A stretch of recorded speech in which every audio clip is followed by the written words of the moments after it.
வணக்கம். சிவாய நமக. நற்றுணையாவது நம சிவாயமே. வரக்கூடிய வாழ்க்கை துணையுடைய ராசி லக்னம் தெரிஞ்சுக்கிறது எப்படி அப்படிங்கிறத நம்ம பார்க்கலாம்.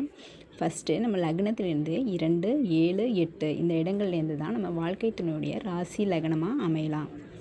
ஃபஸ்ட்டு பாயிண்ட் என்ன அப்படின்னா, 2வது வீடு ப்ளஸ் 2ஆம் அதிபதி இதையும் நம்ம எடுத்துக்கணும்.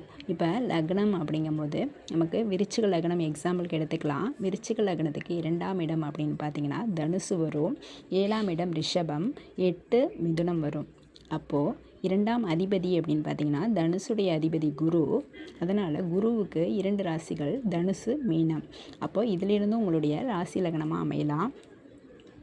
ரிஷபத்துடைய அதிபதி சுக்கிரனுக்கு 2 வீடுகள் ரிஷபம் துலாம். இதுவும் உங்களுடைய வாழ்க்கை துணையின் ராசி லக்னமாக அமையலாம். இப்போது மிதுனம் அப்படின்னு எடுத்துட்டிங்கன்னா மிதுனத்துடைய அதிபதி புதனுக்கு மிதுனம் கன்னி அப்படின்னு 2 வீடுகள்.